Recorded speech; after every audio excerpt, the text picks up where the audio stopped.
ഈ ഒരു തെരഞ്ഞെടുപ്പ് നമ്മൾ നോക്കിക്കാണുമ്പോൾ എന്താണ് പ്രത്യേകിച്ച് ലത്തീൻ കത്തോലിക്കർ അല്ലെങ്കിൽ ഈ രൂപതയിൽ നിന്ന് നമ്മൾ നേരിടുന്ന പ്രധാന വെല്ലുവിളികൾ എന്തൊക്കെയാണ്? കോട്ടപ്പുറം രൂപതയെക്കുറിച്ച് പറയുമ്പോൾ ഏകദേശം 1,00,000-ഓളം ജനങ്ങളുള്ള ഒരു രൂപതയാണ്. എന്ന് മാത്രമല്ല 52ഓളം ഇടവകകൾ, അത് എറണാകുളം, തൃശ്ശൂർ, പാലക്കാട്, മലപ്പുറം ഇങ്ങനെ കിടക്കുകയാണ്. പക്ഷെ നമ്മളുടെ ലോകസഭയിൽ നമുക്കിപ്പോൾ മണ്ഡലങ്ങൾ പറയുകയാണെങ്കിൽ എറണാകുളവും തൃശ്ശൂരും ചാലക്കുടിയാണ് സാധാരണ വരിക.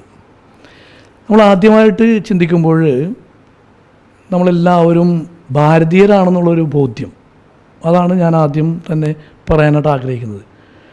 അപ്പോൾ അതുകൊണ്ട് തന്നെ കോൺസ്റ്റിറ്റ്യൂഷണൽ വാല്യൂസ് നമുക്കറിയാം, sovereignty, socialism, secularism, democratic values, ഇതൊക്കെ മുറുകെ പിടിക്കുന്ന ഒരു പാർട്ടി. കാരണം ഭരണഘടന വിഭാവനം ചെയ്യണ എല്ലാ സങ്കല്പങ്ങളും നിവർത്തിതമാക്കുന്ന ഏത് പാർട്ടിയാണോ ആ പാർട്ടിയാണ് വരേണ്ടത്. പിന്നെ നമുക്കറിയാം ഒരു റിപ്പബ്ലിക്കൻ ഭരണകൂടമാണ് നമ്മളുള്ളത്. അപ്പോൾ അവിടെ നമുക്കുണ്ടാകേണ്ടിയിരിക്കേണ്ടത് liberty, fraternity, equality, religious freedom, അതുപോലെ തന്നെ ഹ്യൂമൻ ഡിഗ്നിറ്റി, പിന്നെ രാജ്യത്തിൻ്റെ അഖണ്ഡത നശിപ്പിച്ച് കളയാത്ത വിധത്തിലുള്ള, ഇതൊക്കെ നമ്മുടെ ഒരു റിപ്പബ്ലിക് ഭരണഘടന അല്ലെങ്കിൽ റിപ്പബ്ലിക്കായിട്ടുള്ള രാജ്യത്തിന് ആവശ്യമാണ്. അപ്പം ഈ മൂല്യങ്ങൾക്കൊക്കെ പ്രാധാന്യം കൊടുക്കുന്ന ഒരു പാർട്ടി വരണം. ഈ ക്രൈസ്തവരെ സംബന്ധിച്ച്, ഒരു കത്തോലിക്കൻ അല്ലെങ്കിൽ ക്രൈസ്തവരെ സംബന്ധിച്ച് വെളിപാടിൻ്റെ പുസ്തകം 21-ാം അധ്യായത്തിൽ പറയുന്നത് തന്നെയാണ്, എല്ലാവർക്കും സമത്വസുന്ദരമായ ഒരു പുതിയ ആകാശവും പുതിയ ഭൂമിയും കണ്ടു എന്ന് പറയുമ്പോൾ അവിടെ എല്ലാ മനുഷ്യരും ഒരുപോലെ ജീവിക്കുന്ന ഒരു സ്ഥലമാണ്. ഇപ്പം ഏഷ്യൻ കൾച്ചർ, ഇന്ത്യൻ കൾച്ചർ എന്നൊക്കെ പറഞ്ഞു കഴിഞ്ഞാൽ പ്ലൂരി കൾച്ചറൽ, പ്ലൂരി ലിംഗ്വിസ്റ്റിക്, പ്ലൂരി റിലീജിയസ്. അപ്പം ഈ മൊസൈക്ക് ഇതൊക്കെ ഒരുമിച്ച് തന്നെ നിലനിർത്താനായിട്ട് നമുക്ക് സാധിക്കണം. അപ്പോൾ അതിന് എല്ലാവരും, അത് ക്രൈസ്തവരെന്നോ കത്തോലിക്കരെന്നോ അല്ലെങ്കിൽ മറ്റു മതവിഭാഗങ്ങളെന്നൊന്നും ചിന്തിക്കാതെ എല്ലാവരും ഭാരതീയരാണെന്നുള്ള വിധത്തിൽ തന്നെ ചിന്തിക്കുമ്പോൾ തന്നെ എല്ലായ്പ്പോഴും അതിനാണ് നമുക്ക് പ്രൈമറി എഡ്യൂക്കേഷൻ മറ്റും ആവശ്യം വരിക. അപ്പോൾ നല്ലൊരു എഡ്യൂക്കേഷനിലൂടെ മാത്രമാണ് ശരിക്കും നമുക്ക് യഥാർത്ഥത്തിൽ ഒരു ഡെമോക്രാറ്റിക് വാല്യൂസ് കീപ്പ് ചെയ്യാൻ സാധിക്കുകയുള്ളൂ. പിന്നെ കേരളത്തെ സംബന്ധിച്ച് നമ്മൾ പറയുമ്പോൾ ചില മാറ്റങ്ങൾ നമുക്ക് ആവശ്യമാണ്. പിന്നെ ലത്തീൻ കത്തോലിക്കരെ സംബന്ധിച്ച് പറയുമ്പോൾ ചില ആകുലതകളുണ്ട്. പ്രത്യേകിച്ച് പറയുമ്പോഴേക്കും നമുക്ക് ജാതി സെൻസസ് അത് നടത്തുന്നതിനെക്കുറിച്ച് KRLCC പലപ്പോഴും പറഞ്ഞിട്ടുള്ള, ലത്തീൻ കമ്മ്യൂണിറ്റി പലപ്പോഴും പറഞ്ഞിട്ടുള്ളതാണ്.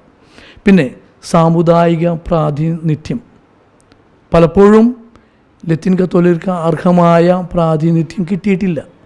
അത് സംസ്ഥാന തലത്തിലും അതുപോലെ തന്നെ കേന്ദ്ര തലത്തിലും അതൊക്കെ നടപ്പാക്കാനായുള്ള കാര്യങ്ങൾ അതിനുവേണ്ടി നമ്മൾ പരിശ്രമിക്കണം എന്നുള്ളതാണ്. അപ്പോൾ അതിന് ഏത് പാർട്ടികളൊക്കെ സഹായിക്കുന്നു ആ പാർട്ടികളോടൊക്കെ ചേർന്ന് നിൽക്കണം എന്നുള്ള വിധത്തിലാണ്.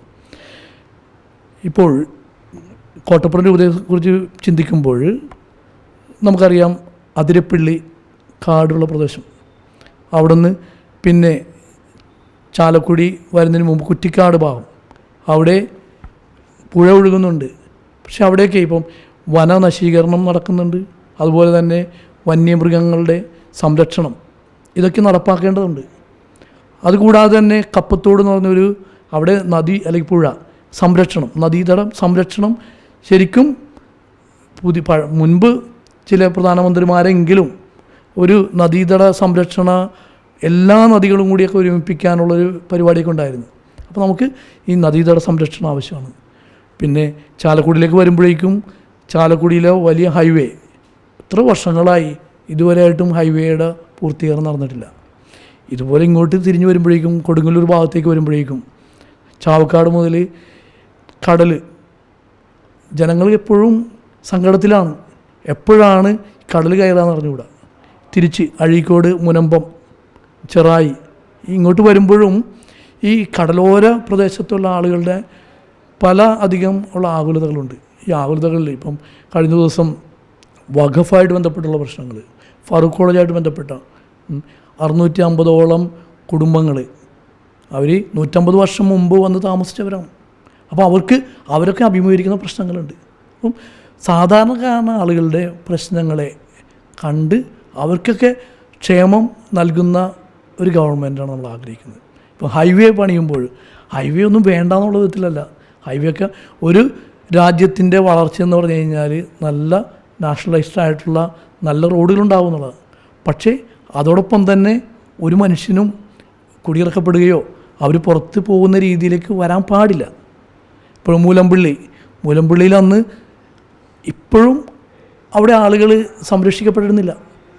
വിഴിഞ്ഞം കടപ്പുറത്ത് വിഴിഞ്ഞത്തുണ്ടായ പ്രശ്നങ്ങൾ ഇപ്പോഴും കേസ് മാറിയോ ചോദിച്ചു കഴിഞ്ഞാൽ മാറി എന്ന് പറയുന്നു. പക്ഷേ ഇപ്പോഴും ക്ലാരിറ്റി വന്നിട്ടില്ല. എത്രയോ പേര് വൈദികരും ബിഷപ്പുമാരടക്കം അവർക്കെതിരെയൊക്കെ നിഗൂഢമായ കേസുകളൊക്കെ ഉണ്ടാക്കിയെന്ന് പറയുമ്പോൾ തന്നെ സാധാരണക്കാരോട് പക്ഷം ചേരുന്നവരെയൊക്കെ അടിച്ചു മാറ്റുന്ന രീതിയിൽ അത് ആര് വന്നു കഴിഞ്ഞാലും അത് അനീതിയാണ്.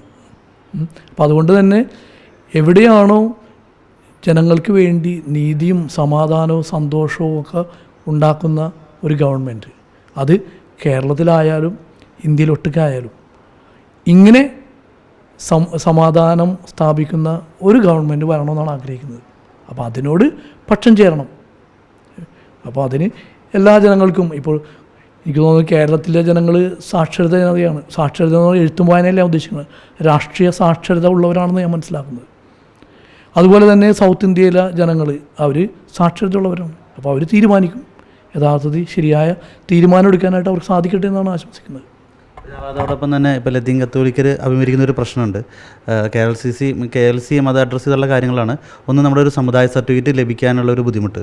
ഇന്ന് ഏതെങ്കിലും ഒരു കാരണവശാൽ അത് തരാതിരിക്കാനാണ് പലപ്പോഴും പല വില്ലേജ് ഓഫീസുകളിലും എല്ലാം നടക്കുന്നത്, എന്തെങ്കിലും ഒരു ചെറിയൊരു കാരണം കൂട്ടിയിട്ട്. അതോടൊപ്പം തന്നെ ജസ്റ്റിസ് JB കോശി കമ്മീഷൻ, അത് സർക്കാരിൻ്റെ പല ഇതിലാണ് ഓഫീസുകളിലാണെന്ന് പറയുന്നത് മാത്രമേ ഉള്ളൂ, പക്ഷേ ഇതുവരെ നടപ്പാക്കുന്നില്ല. ഒരുപക്ഷെ നമ്മുടെ ലത്തീൻ സമുദായം ഒരു പിന്നോക്ക OBC പ്പെട്ട സമുദായമാണ്. നമുക്ക് കിട്ടേണ്ട പല ആനുകൂല്യങ്ങളും അതിൽ നിന്ന് ഇല്ലാതായിരിക്കുകയാണ്. അപ്പോൾ ആ ഒരു വിഷയം നമ്മളിപ്പോൾ അത് ഉയർത്തുന്നുണ്ട്. മിക്കവാറും ഈ പ്രശ്നങ്ങളൊക്കെ സംസ്ഥാന തലത്തിൽ പരിഹരിക്കേണ്ടതാണെന്നാണ് എനിക്ക് തോന്നുന്നത്. അപ്പോൾ ഈ ഒരു തിരഞ്ഞെടുപ്പുമായിട്ട് ബന്ധപ്പെട്ട് അതിന് പ്രസക്തമാണോ എന്ന് എനിക്ക് അറിഞ്ഞുകൂടാ. എങ്ങനെയായാലും JB കോശി കമ്മീഷൻ്റെ അവൻ്റെ റിപ്പോർട്ട് പ്രസിദ്ധീകരിക്കണം. പിന്നെ ആംഗ്ലോ ഇന്ത്യൻസും ലത്തീനും അവർക്ക് അർഹമായ അവർക്ക് പ്രാതിനിധ്യം കൊടുക്കുക, അവർക്കുള്ള അവരുടേതായ പ്രത്യേകിച്ച് ഇവരെ ആംഗ്ലോ ഇന്ത്യൻസിനെ ലത്തീൻസിനോട് ചേർത്ത് തന്നെ അവർക്ക് സംവരണം കൊടുക്കുക എന്നുള്ളത്. പിന്നെ ദളിത് ക്രൈസ്തവരെ അവരെ പട്ടികജാതി ആ പദവി നൽകുന്നതും നമ്മൾ അവർക്കുണ്ടായിരുന്ന ആനുകൂല്യങ്ങളൊന്നും കളയാതെ ഒരു മതത്തിൻ്റെ ഭാഗമായി എന്നുള്ള നിലയിൽ അവരെ പുറത്താക്കുന്ന രീതിയിലേക്ക് നമ്മൾ ബേസിക്കായിട്ട് നമ്മൾ നോക്കേണ്ടത് ആരെയും പുറത്താക്കാൻ വേണ്ടിയല്ല, എല്ലാവരെയും എങ്ങനെ ചേർത്ത് പിടിക്കാൻ പറ്റുന്നതാണ്. അതുപോലെ തന്നെ പെൻഷന് വേണ്ടി കഷ്ടപ്പെടുന്ന ആളുകളുണ്ട്. പാവപ്പെട്ടവർക്ക് പെൻഷൻ കിട്ടാവുന്ന രീതിയിൽ ഇപ്പം ക്ഷേമരാഷ്ട്രം എന്ന് പറഞ്ഞു കഴിഞ്ഞാൽ അവർക്കെല്ലാവർക്കും എല്ലാ മനുഷ്യർക്കും പെൻഷൻ കിട്ടുന്ന രീതിയിലേക്ക് അത്രയ്ക്ക് വളരാനായിട്ടും ഇപ്പോൾ നമ്മളിപ്പോൾ ഇന്ത്യ സൂപ്പർ പവറായിട്ടൊക്കെ വളരുന്നു എന്ന് പറയുന്നു. അപ്പോൾ സൂപ്പർ പവറായിട്ട് വളരുകയാണെങ്കിൽ എല്ലാവർക്കും പെൻഷൻ കിട്ടുന്ന രീതിയിൽ, എല്ലാവർക്കും ഇൻഷുറൻസ് ഉള്ള രീതിയിൽ, എല്ലാവർക്കും വിദ്യാർത്ഥികൾക്കൊക്കെ ഫ്രീ ആയിട്ട് ബസ്സൊക്കെ പോകുന്ന രീതിയിൽ അങ്ങനെയൊക്കെ വളരാനായിട്ട് നമുക്ക് നമ്മുടെ ഗവൺമെൻറ്റൊക്കെ ശക്തമാണ്. അപ്പം ഇപ്പോഴും 80% സമ്പത്ത് 20% പേരുടെ കയ്യിൽ എന്നുള്ള ആ ഒരു പ്രസ്ഥാനത്തിൽ നിന്ന് മാറിക്കഴിഞ്ഞിട്ട് നമുക്ക് ഒരു ഇക്വാലിറ്റി വന്നു കഴിയുമ്പോഴേക്കും എല്ലാ മനുഷ്യർക്കും